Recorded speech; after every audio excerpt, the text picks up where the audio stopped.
Tax கட்டிடுறேன்னு காட்டுவாரு. அவர் எதை காட்டினான்னு சொல்லட்டுமா? அவர் படம் காட்டினாரு தெரியுமா? வேலைக்குன்னு ஒரு புள்ள வந்துச்சு, வேலை வாங்கி தர சொல்லி. அவர் புள்ளைய கொடுத்துட்டான்னு ஒரு சர்ச்சை வந்துச்சு, ஞாபகம் இருக்கா? ஏதோ ஒரு ஆடியோ ஒரு விவகாரம்லாம் போயிட்டு இருந்துச்சு. வந்துச்சு இல்ல, பொதுவெளியில வராத நம்ம பேசல. வேலை கேட்டு வந்த பிள்ளைக்கு புள்ளைய கொடுத்துட்டாரு அப்படின்னு சொல்லி ஒரு சர்ச்சையாச்சா இல்லையா? அவங்க அம்மா கூட கதறினாங்களா இல்லையா? அந்த ஆடியோ வந்துச்சு. ஐயா உன்னை நம்பி நான் வேலைக்குன்னு கூப்பிட்டு கொண்டு வந்து விட்டா இந்த வேலையை பார்த்து விட்டேன்னு. நீங்க பேசலாமா எங்க தலைவரை கொடுத்து? எங்க தலைவரை கொடுத்து எங்க தளபதியை கொடுத்து பேசுறது உனக்கு அருகதை இருக்கா? பொது வாழ்க்கையில முதல்ல உனக்கு ஒழுக்கம் இருக்கா?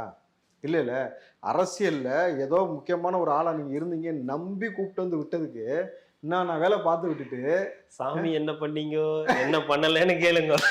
அதேதான், பருப்பு விற்கிறதுக்கு உட்காந்து வடநாட்டு புள்ள ஒண்ணு பரிசு எழுதி போறதுக்கு முன்னாடி ஆசீர்வாதம் கேட்டுச்சு.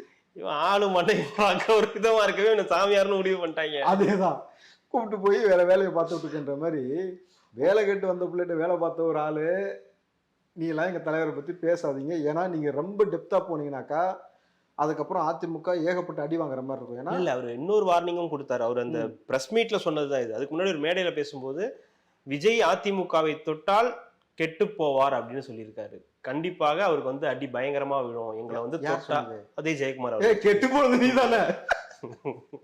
கெட்டு போனதா இல்ல கெட்டு போனது? கெட்டு போனதுதான்.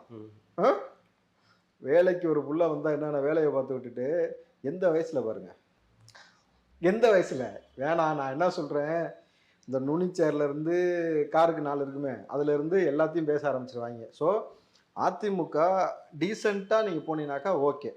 தலைவர் டான்ஸ் ஆனதை கொடுத்து திமுக அதிமுக எல்லா பயிலும் பிஜேபியில இருந்து அவருமே சொல்லியிருக்காரு. ஜெயக்குமார் அவர்கள் என்ன சொன்னாருன்னா, ஒரு இது சம்பவம் நடந்திருக்கு கரூர்ல, இப்படி ஒரு சம்பவம் நடந்து ஒரு 41 பேர் வந்து உயிர் இழந்திருக்காங்க. அதை குறித்துன ஒரு குற்ற உணர்ச்சியே இல்லாம அந்த மேடையில வந்து அவர் வந்து நடனம் ஆடிக்கிட்டு இருக்காரு அப்படின்னு ஒரு வார்த்தையை பயன்படுத்திருக்காரு. குற்ற உணர்ச்சியே இல்லாம நடனம் ஆடிட்டு இருக்காரு. எங்க தலைவராது ஸ்டேஜ்ல தான் டான்ஸ் ஆடினாரு. நீ எங்க ஆடின? பெட்ரூம்ல ஆடி இருக்க அண்ணே இல்லையா?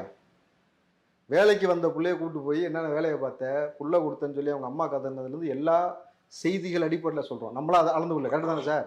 செய்தி வந்துச்சுல, அவங்க அம்மா கதறினதுலேருந்து எல்லாம் வந்துச்சுல. நீலாம் வந்து எங்கள் தலைவர் கொடுத்து பேசுறதுக்கு அருகதை கிடையாது. ரெண்டாவது, இந்த நடனம் ஆடாத தலைவர்கள் யார் இருக்கா சொல்லுங்க பார்ப்போம். ஸ்டாலின் அவர்கள் ஆடி இருக்கிறாரு.